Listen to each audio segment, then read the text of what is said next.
I believe in Atlantis. I mean, I don't know. I'm not a history buff of Atlantis, but I believe that there was probably something underwater. I think it's so weird that they tell us that we can only go 8 miles deep in the water, and they say we know more about space in the water. There's something in the water they're not telling us. So what is your opinion on Atlantis, Jimmy? There's a few things to say on this. So when you say something underwater, that brings me back to that point that 11,600 years ago, there was a sudden rapid rise in global sea levels, which means that we should be searching off the coastline for hundreds of miles.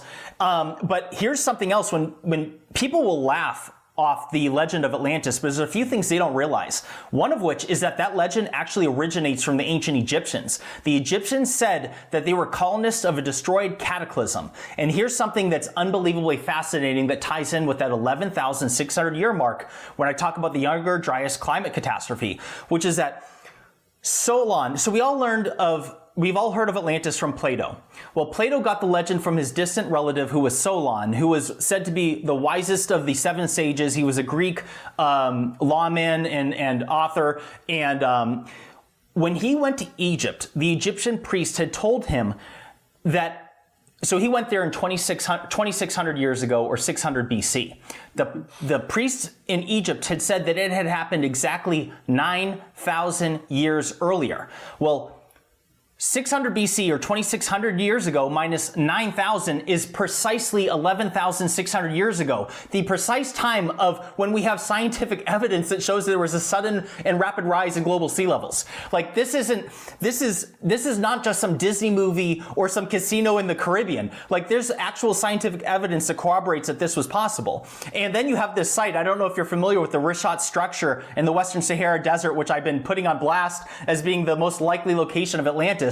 Because I was reading that. I read what you posted, yes. It just so happens to match more than a dozen striking similarities of what Plato had described of Atlantis. And I'd encourage anybody to Google Rishat structure or Eye of the Sahara. It's made up of concentric circles, specifically 3 that would be of water, 2 of land, has an opening to the south, mountains to the north. It was said to be made up of red, black, and white color stones, which matches the Rishat, who's said to have an abundance of gold, elephants. And at that same period of time, a lot of people aren't aware that the Sahara Desert was actually a lush green tropical paradise up until approximately 5,000 years ago. People can Google this. This is all scientific studies. It's just that a lot of people don't know. So all the details line up that yes, there would have been humans that would have been wiped out at that period of time, 11,600 years ago. So the topic of Atlantis is not far-fetched. It's actually incredibly reasonable to suggest that humans would have been doing interesting things at that period of time and were wiped out by global events.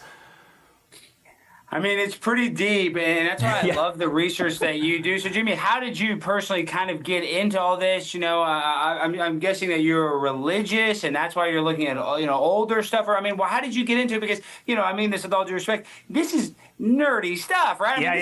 This is a lot of dates. This is not easy stuff to remember. Göbekli Tepe. I tried to explain to my dad about Göbekli Tepe. He's like, what the hell are you talking about? You know what I'm saying? This is to the layman, to the normal person. This stuff is very confusing. It's confusing to me. It's confusing to most people that look into it.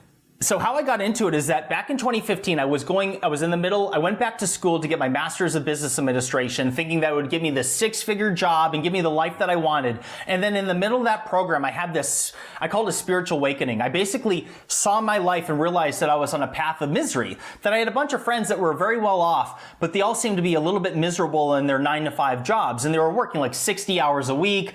And even though they were making excellent money, they weren't too happy. And I started to see, I'm like, oh my God, this is me. So I graduated, and then I was applying at a bunch of places. Nothing was materializing. And I was basically thinking to myself that maybe I should just go back to school and become a school teacher. But I'm like, I have student loan debt. I can't afford a teacher's salary.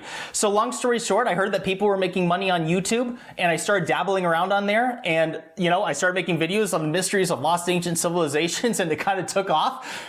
And here I am. I feel like it was all kind of just meant to be, but I never would have imagined it would have taken to me where I am now.